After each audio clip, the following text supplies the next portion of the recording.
Man, yo, welcome to Zimu Reality TV. My name is DJ Spark Zimbabwe. Ndipo pana pandinongwava zvemunyati yangu. Panongwava zvemunyati yangu ndipo panapo. Saka uchingori munyowana utanga kusvika panapa muzuva ranhasi izvezvi. Please don't forget to subscribe Zimu Reality TV. Patinoshare, patinoonesa zvinenge zvichiitika. Pandinouya nemalatest anenge achipisa ma-streets, anenge achipisa pa-social media. Ndoyanawo panapa panobva ndakupakurirai. Like right now ndaya nenyaya ya freeman. Ndine song ne video ndakuratidzai ya freeman latest new one. Anumukwana asi ndakapfeka HKD. Up like this guy. Definitely kurwa nasi ndiri mu HKD because ndiri mu HKD fan chaichai. Saka ndakuratidza video ya freeman munzwe zvanga chimba ndiri kusanganisa nekusanganisa. New tune but right. Serious. Before senda kuratidza video iyi handiti kana uchimwe nemutactic wada kuti chito like une business rako wada kuti ase kumarketerwa music yako wada kumarketerwa panapa pa Zimu Reality TV kana kuti maybe uri YouTuber wada kuona mutactic wada kuudzwa mutactic wandakaita nini kuti YouTube channel yangu isvike payari izvezvi please nongondibata pa number dziri pa screen idzodzo ndo number dzandobatika 24/7 right. Saka pedza nguva yema HKD boza inokuti ma HKD akatomirira kunzwa kusanganisa nekusanganisa new tune ra HKD boss vangondotera kuti ndo richatobvarisa this year. Ndo richabvarisa this year anyway. Food on table. Carry lots. I have to work more. After Alice.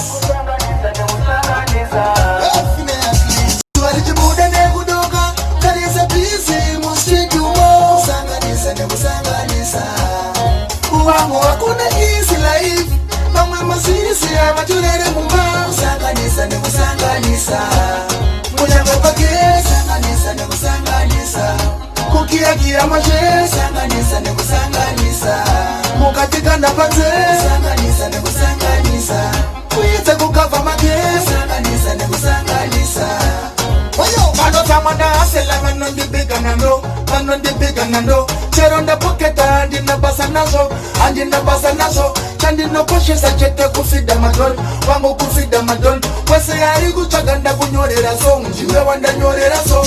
Anasi ayo ani baba wanandita bo uyu ndo artist wangu inino boys hindi mu real HKD wanoziya nozoti Sparks HKD from day one wanoziya mango mafuri mando zoti eyo Sparks we have been together from starts kwa tisakatanga nechini chandika tisatiripo ngoma nayo achitanga chini ene zvahama ndotona ngoma mu HKD achipaparika zvaona ngati hama aya mafana kuziva kuti tisakatanga chini ichi tisaisimisa mukomana ma day hard fan jeje afri vanozviziya. Saka boys machinzwa sechirekodi ichi machinzwa sechinyama ichi machingoma manyama isora patonza ma latest manyama machinzwa seichini ichi. Anyway comment yapa sabo boys kana mchinga wafarira this video wafarira mutactic kuda kurwa na HKD doctor wekusanganisa wekuencourage na kusase kushanda aiwa bo chingweso like boys just like ne ngomba ronaka so orwazo nongondisiro like msadaro mani wa HKD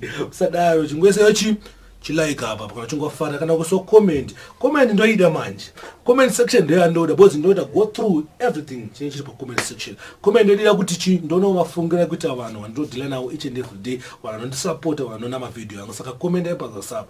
Anyway ndo zvangandina zvo muzuva nhasi saka thanks for watching. Zita rangu DJ Spark Zimbabwe HKD.